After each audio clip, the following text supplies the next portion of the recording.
right now on 5 on Your Side at 10.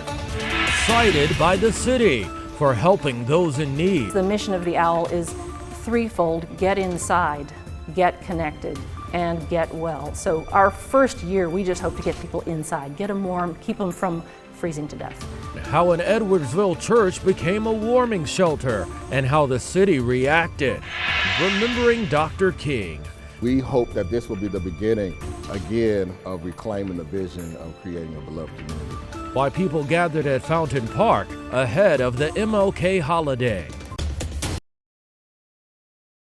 First, we begin with a weather alert tonight. Let's go ahead and get a live look from downtown where temperatures are dipping into dangerous lows. Those temps hovering single digits over the coming days. Good evening. I'm Brent Solomon. Wind chill warnings are now issued for most of our coverage area, and they remain in effect until noon tomorrow. Let's get right over to meteorologist Gary Frank with your weather first forecast. Yeah, good evening, Brent. It's obviously very cold outside. It's a matter of, well, how cold is it when we're talking about what the wind makes it feel like? And here's what's going on right now as we continue to talk about what's going on. We had a few areas of, a few light snow showers earlier. That has since cleared out, and as that clears out, that's ushering in that colder air mass that we'll start to see more of as you look outside. Here's where most of the wind chill warning is, and it's most of our area with the exception of Farmington and Sparta, but this is until noon tomorrow. Dangerous extreme temperatures, which have already fallen. These are our air temperatures right now. They're in the single digits, mostly even O'Fallon on the Missouri side, 4, 5 in Lake St. Louis, but you show the big picture of what it's like if you've been paying attention to the other side of the state.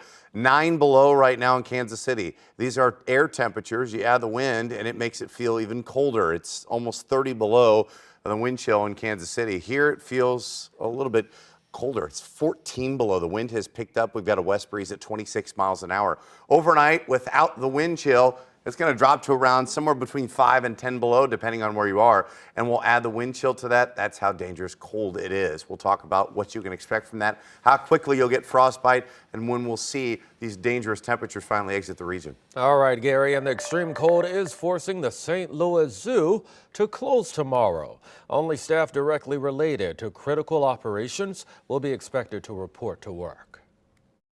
Tonight it's really, dangerous to even sleep in the car. Well, as bitter cold temps hit the bi-state, a local church is now being penalized for sheltering the homeless. The city is fining First Baptist Church in Edwardsville $750 a day after it opened its doors to those in need. 5 on Your Side's Andy Kroll joins us in studio after speaking with organizers. What is this about, Andy? Well, exactly, Brent. Back in October, the city notified shelter organizers about the need for a special use permit to ensure life safety measures were in place. It comes after a man lost both his feet to the cold 2 years ago.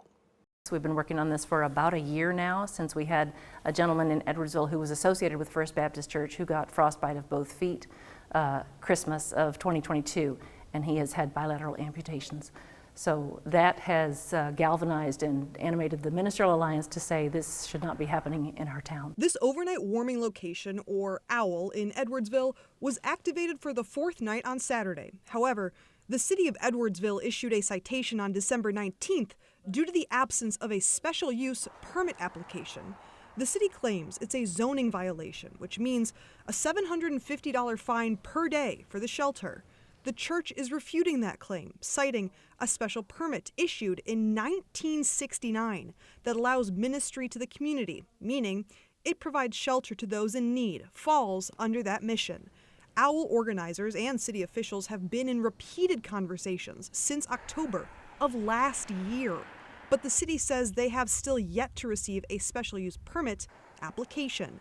Some neighbors also opposing the shelter. I was surprised that there was negative reaction. I thought, I had assumed, apparently wrongly, that people in this neighborhood would have been happy to help the other people in Edwardsville, because these are people that live here. They're not coming from anywhere else.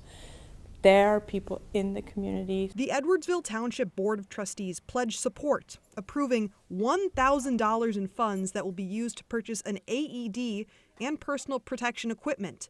The city of Edwardsville says they have not collected any fines and remain committed to working with the OWL organizers. This warming shelter in Edwardsville said they're expecting to be open over the next few days because of those continued frigid temperatures. The overnight warming locations organizers say their citation court hearing is scheduled for Thursday, January 18th. Brent? All right, Annie, keep us posted. Well, it's a frosty night at Arrowhead Stadium where the Chiefs and Dolphins are playing in one of the coldest NFL games ever. The temperature at kickoff was -4 degrees with a wind chill of -20. And that makes it the 4th coldest game in NFL history.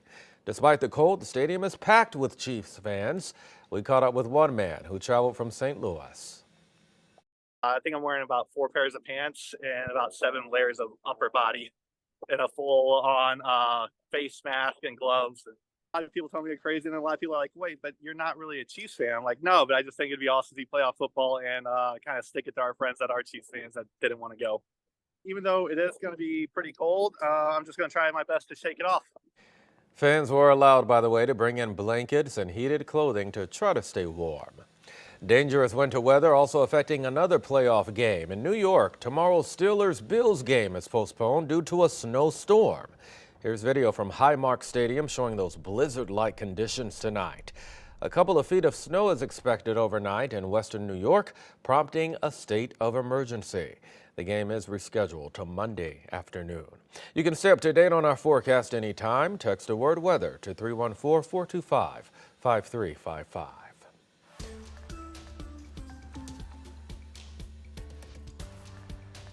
MLK Day is Monday, but groups across St. Louis are already celebrating Dr. King's legacy. 5 on your side's Mercedes McKay takes us to today's ceremony at Fountain Park.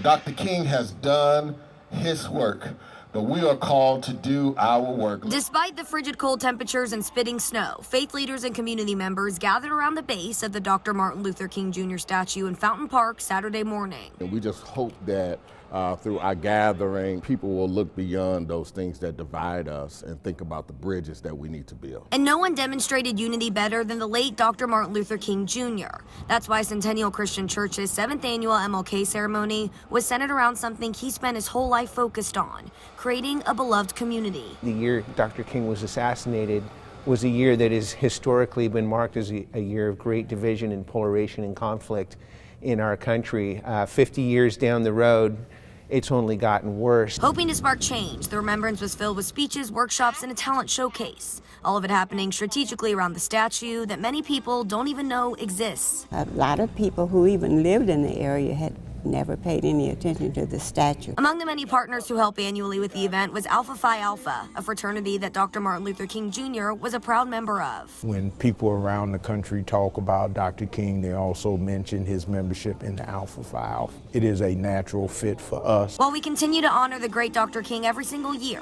organizers want to remind the community that if we are going to have a day of remembrance, we also have to remember all the work that still needs to be done in our own city. We're remembering his work, and we want to continue that legacy of togetherness and dignity for all people. Mercedes McKay, 5 on your side.